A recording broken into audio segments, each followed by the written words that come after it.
Good morning, children. Today I have taken few questions related to the chapter of equation of a straight line.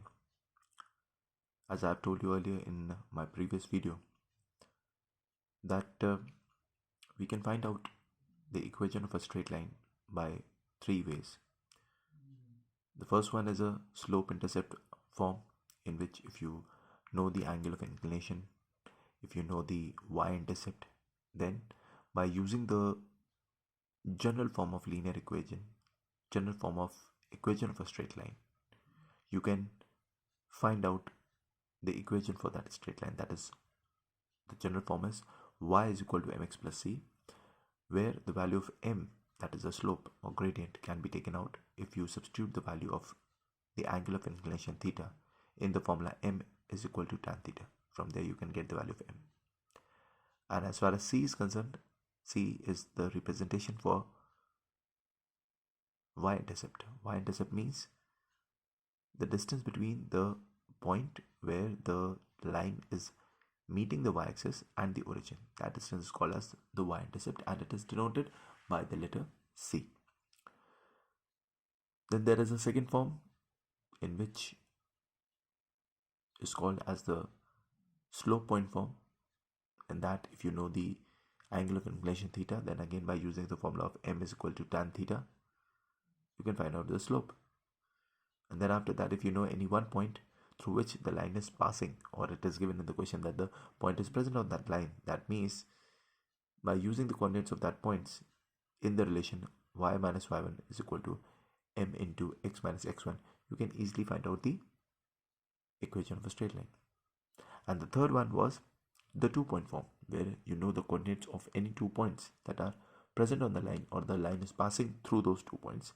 Then by using the formula of slope as y2 minus y1 upon x2 minus x1, that is the difference of the ordinates divided by the difference of the abscissa, you can find out the slope. And then the same value of the slope you can substitute in the previous relation that I've told you, that is y minus y1 is equal to m into x minus x1.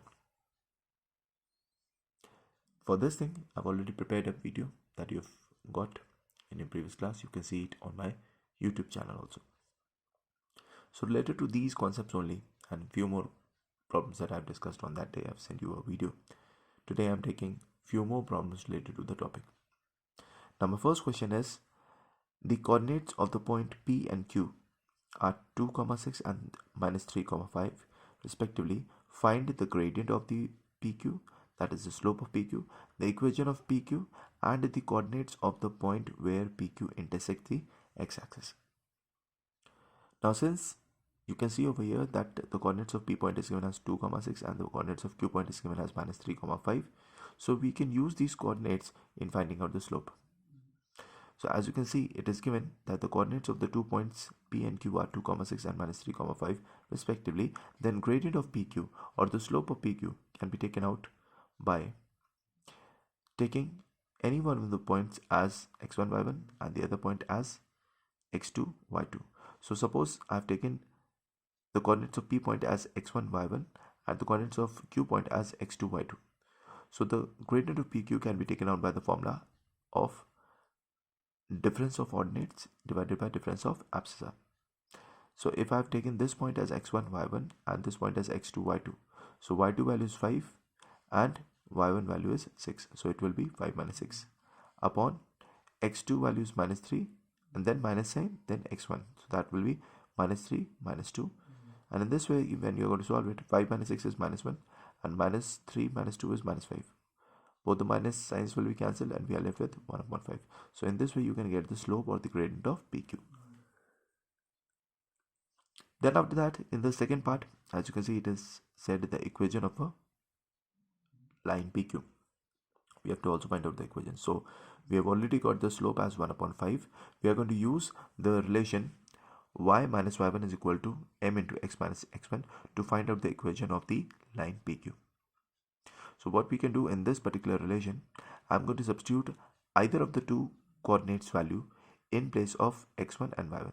So say for example, if I choose the coordinates of P point, which has got the coordinates as 2, 6. So this 2 value I'm going to substitute it in the x1 part, and the 6 value I'm going to substitute it in the y1 part.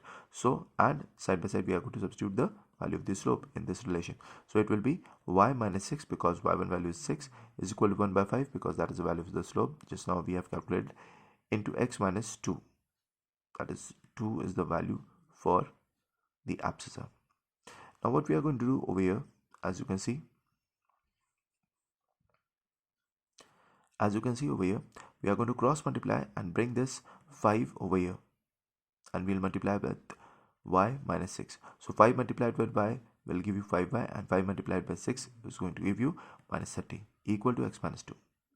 Then after that, what you can do is you can transpose this minus 30 on the other side, and it will be 5y is equal to x plus 28. Why? Because this minus 30 will go on the other side, that will become plus 30.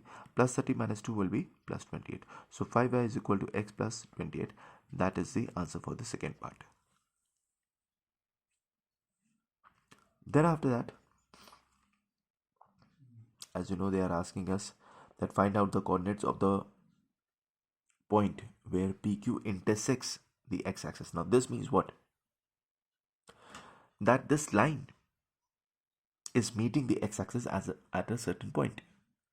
So that point is not just the point that is present on the x-axis, it is also the point that is present on the line PQ. And if a point is present on the line PQ, that means it is going to satisfy the equation of that line. And one more thing, that if the point is lying on the x-axis, that means its ordinate part will be 0. And x part we can take it as irrelevant. So two things you have to remember over here is this, that this line is intersecting the x-axis, and when it is intersecting the x-axis, the meeting point of this x-axis and that line, that point is also present on that line PQ only. And second of all thing is this, that this particular point, because it is lying on the x-axis, its ordinate part will be 0, and x part you can take it as any variable. So that is why this point A, I have assumed its coordinates as x, 0, because the point is lying on the x-axis. That is why the ordinate part will be 0. So what we are going to do, we are going to substitute this value in the equation of this line which we have just taken out, that is 5y is equal to x plus 28. So in this equation only you are going to find, if you substitute the value of y as 0, the 5 into 0 will be 0, is equal to x plus 28. So if you are going to bring this 28 on the other side, it will become x value as minus 28. So finally we have got the value of x as minus 28, and therefore the A point, which is having the coordinates x, 0, it will be now having the real coordinates as minus 28, 0. Remember this thing, that this line is meeting the x-axis, and because it is meeting at the x-axis, that means that point is not just present on the x-axis, it is also considered that it is present on the line that is given PQ. That means that line is passing through that point, and because this point is lying on the x-axis, that is why the ordinate part is considered as 0. Initially we have assumed that A point is having the coordinates as x, 0, and later on, after solving and after substituting the values, and it is found that this point has got the coordinates as minus 28, 0. In this way we are going to solve the question.